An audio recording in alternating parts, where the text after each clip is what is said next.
Hey guys, thanks for watching if you're tuning into another video.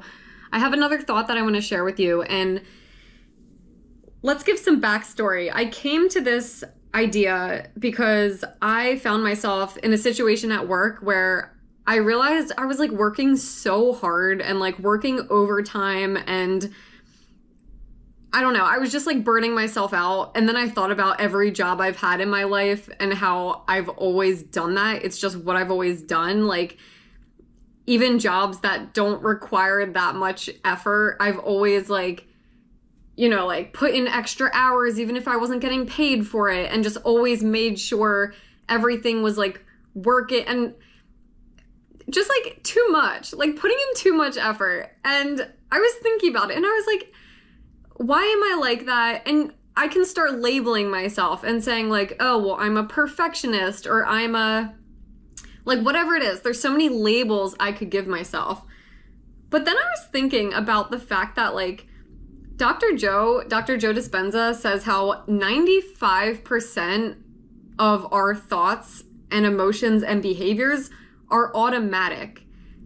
That means that we do the same stuff every day because that's how our brain is wired. So like we're basically just like robots functioning, going about our day based on our habits. So everything that we do, the large majority of it, comes down to what we've always done.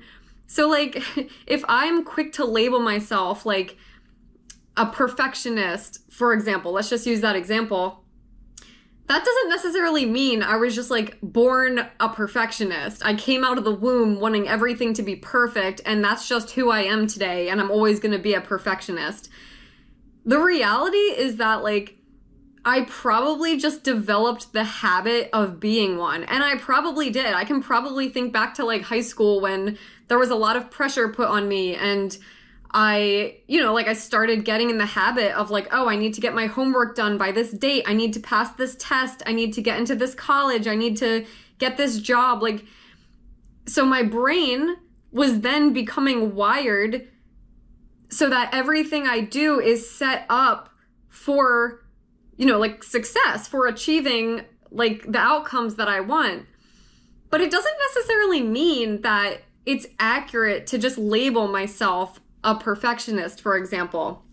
And I think this can be a really inspiring idea, because it means that we're not slaves to these labels that we put on ourselves. If you think you're a disorganized person because your room is always a mess, or you can never get things organized or whatever, that doesn't mean that label is on you forever. It just means that that's probably just how your brain is wired. You've probably just always done it that way. You probably are in this automatic pattern of like, I wake up and I don't make my bed because I just don't do it. It's not in my routine. And then I go eat breakfast and then I put the dishes in the sink, but I don't clean them right away. So all of those things stacked up together throughout your day, yeah, you can look at that and say, oh, I'm a disorganized person. I'm just disorganized. Like, yeah, I'm lazy. Like you could give yourself so many labels. If you're used to like finishing work, and as soon as you finish work, you like go watch TV and just act like a couch potato all night, or like whatever it is, it doesn't mean that you are inherently that. You're not inherently anything. It's just that you've gotten into the habits that make you that. So I don't want to say it's easy to change these things, because we probably all have labels that we've given to ourselves like throughout our whole lives that we think are stuck with us from now until like our death.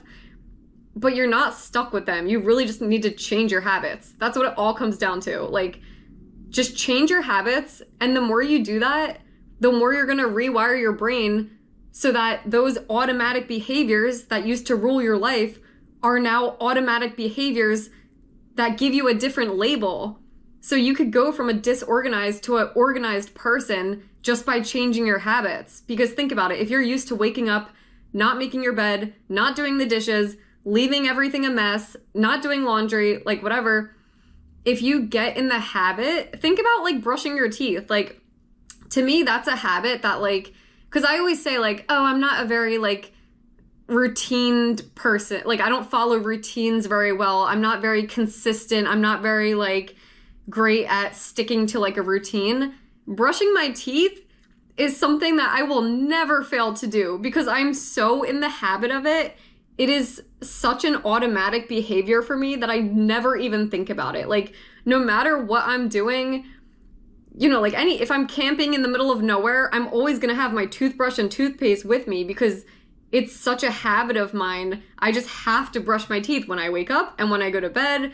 It's one of those habits I don't even think about. It just happens. And you can really get to that point with like anything in your life because it's literally just a matter of rewiring your brain. And to do that, you just have to start doing the thing that you want to start doing to become that new label. And to give another example of this, I mean, I've kind of been using the example of organization, but it's because I think it's a good example. And I was think about people in the military. Like, people don't necessarily go into the military being very like organized and have all their stuff together. But you know, there's that stereotype that after you do that, you're so used to it because people who are in the army, they are forced into those routines that get them to keep all of their stuff very tidy and very neat. And like, you hear people say like, oh, I was in the military or whatever, like when they're used to like needing everything to kind of be perfectly organized, that just means that they developed the habit of doing that. Whereas before, they might not have been like very organized people. And that just shows you that like you can really change the type of person you are because that's going from like a disorganized to an organized person. And I think this applies to like a lot of things in our life. I think it's easy to think about it more in terms of like the examples I'm giving of like the everyday tasks that we do throughout our life. Like at work, for example, I started with that example and it's like, yeah, I could call myself a perfectionist, or I could say I'm literally just in the habit of like, when it's towards the end of the workday, I always need to make sure everything is complete before I sign off, and I'm prioritizing that over everything else, even if it means I need to like eat later or whatever. But it doesn't necessarily mean that's just how I am inherently. It just means I developed those habits. And in order to reverse that, in order to change it, I just need to get myself into the habit of doing something different. So like, for example, I could get in the habit of like logging off right on time and being okay with things not being finished 110%. And the more I do that, the more I get used to it and the more my brain is okay with it. And then I'm developing that habit of no longer needing things to be perfect. And that means I'm in this new habit of things being like a B plus instead of like an A plus. Do you know what I mean? So one more thing I want to mention that I think is a kind of like optimistic perspective, but I still think it's true, is I think when people have trauma, they're very quick to label themselves based on their trauma, because trauma really, it changes the course of our lives and it really messes with us and it really does change. It shapes our personality. It shapes how we react to certain situations.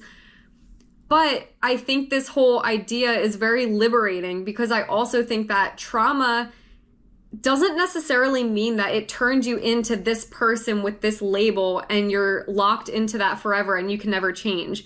Maybe we can think of it as like the way we responded to a traumatic event, we responded to it in a way that got us to be in this habitual way of thinking and acting and feeling. So like the trauma initiated the habits, and then over time we just keep solidifying those habits, whether it's like the relationships we get into or like whatever it is. But the trauma doesn't need to define you. Maybe it's just a matter of, again, rewiring our brains so that we get into different habits. And it doesn't just mean like actions. It also means habitual ways of thinking and feeling and reacting to things. So I thought this thought was pretty liberating. I like this idea, and it is like a common idea. And I was also thinking about that. There's like an Aristotle quote about habits and excellence. He said something like excellence is basically habit. I'm not great at remembering quotes. I need to start writing this stuff down. But something like all of your life is made up of habits. So excellence means taking control of your habits.